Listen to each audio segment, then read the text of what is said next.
Serge Hanouchian, bonjour. Bonjour. Vous êtes expert comptable et président du club Expert Patrimoine, qui regroupe près de 200 experts comptables qui développent une mission de conseil patrimonial auprès de leurs clients.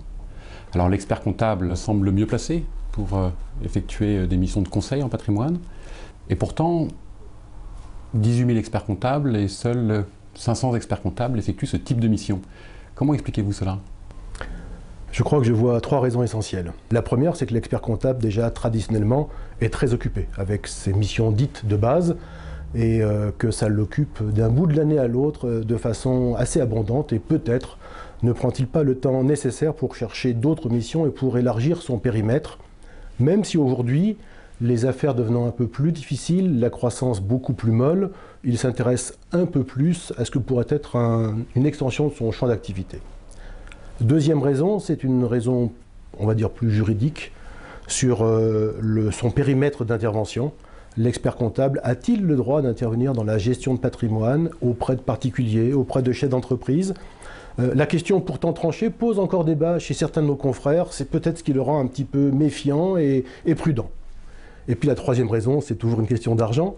L'expert comptable ne sait pas bien facturer ses missions de conseil, il est mal à l'aise, il ne sait pas la vendre, il ne sait pas la facturer. Peut-être que l'ensemble de ces trois raisons explique le recul, ou en tous les cas la timidité de nos confrères sur ce marché, qui est pourtant dans leur plein domaine d'intervention.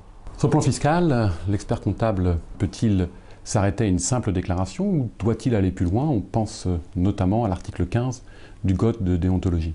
Je crois déjà que, de par sa formation, l'expert comptable ne peut jamais s'arrêter comme un simple scribouilleur. Pardonnez-moi l'expression, mais c'est celle qui me vient à l'esprit.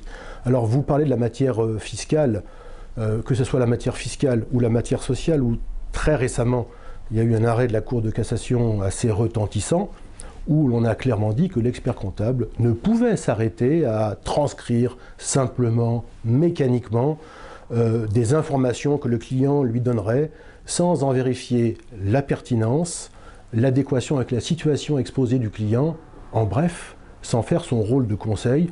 Je crois qu'on ne vient pas voir un expert comptable pour simplement remplir une déclaration, si complexe soit-elle. On vient voir l'expert comptable pour avoir un vrai conseil. C'est dans son code de déontologie. Auparavant, c'était dans le code des devoirs et intérêts professionnels. Et puis c'est surtout dans son serment professionnel. Quelles sont les clés de réussite du développement d'une mission de conseil en patrimoine au sein d'un cabinet? La question est complexe.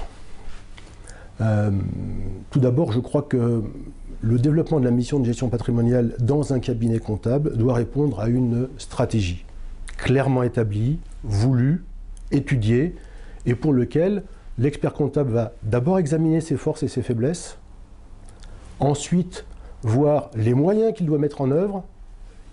Il y aura des investissements, plus ou moins lourds, formation, logiciel, avertissement et information de ses clients.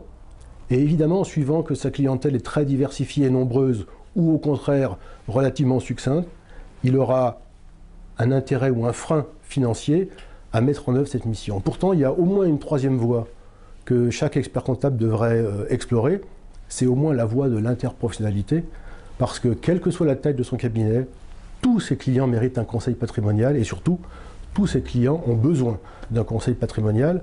Je crois que la profession a pris conscience de cette nécessité et est en train de mettre en place tout ce qu'il faut pour avertir, informer et donner les moyens à tous les confrères de mettre en œuvre cette mission, que ce soit en direct, par l'interprofessionnalité, mais en tous les cas, rendre ce service aux clients, je crois que c'est indispensable. Serge Hanouchian, merci pour cet exposé convaincant. Merci.